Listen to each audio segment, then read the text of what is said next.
Hey, it's Rick Quattro here.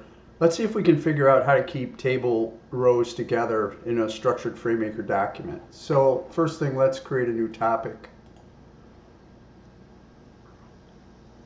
New DITA topic, and we'll make just a general topic. This should work with all topic types. And so we'll go down here and we'll insert a table.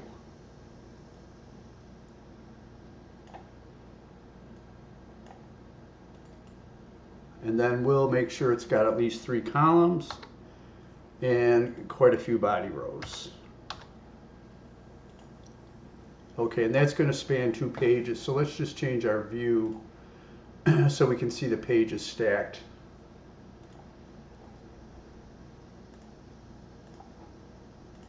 Okay, so now we see that this runs on to 2 pages. So the first thing we're going to try is let's apply a condition to this last column. So we're going to select the whole column, and then we want to use one of these built-in DITA.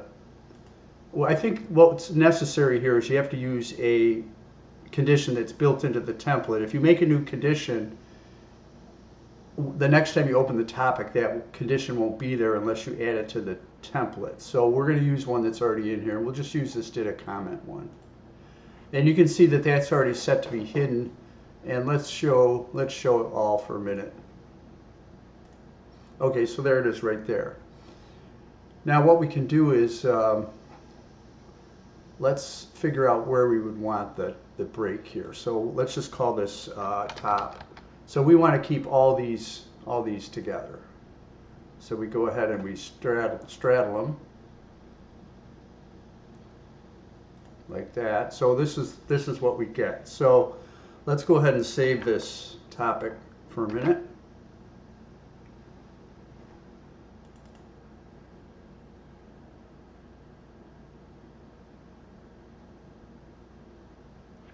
It's working.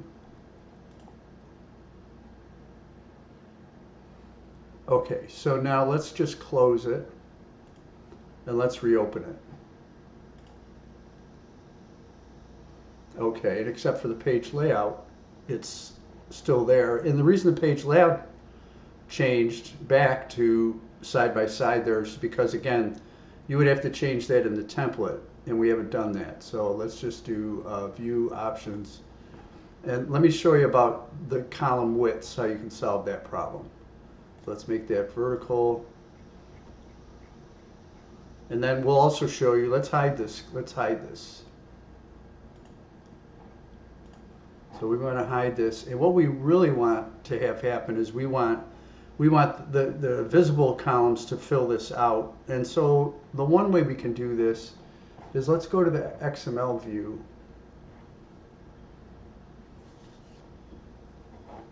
And you can see how this is done in how FrameMaker does this. It stores this as a processing instruction. So you could technically add this to your raw XML if you were using another XML editor like Oxygen or AEM or something like that. But it creates this processing instruction, and it's table, column, condition, start to, end to, and they're 0 based. So this is really, the first column is column 0. That's why it says 2 instead of 3. And then apply that DITA comment to it. And then usually there's something that says whether that condition is shown or hidden, but that might actually be a template setting. But anyways, let's try this here. So let's make this 49.5%, 49.5, and then let's make this 1%. And let's switch back to the WYSIWYG view. Yeah, so that's a little bit more what we want. So let's save this, and let's close it, and let's reopen it. Yeah. So hold on a minute. Let's change this back so we can see it. Yeah, there we go. So we got pretty much what we want to get here, but without a script. So hopefully this is a satisfactory solution.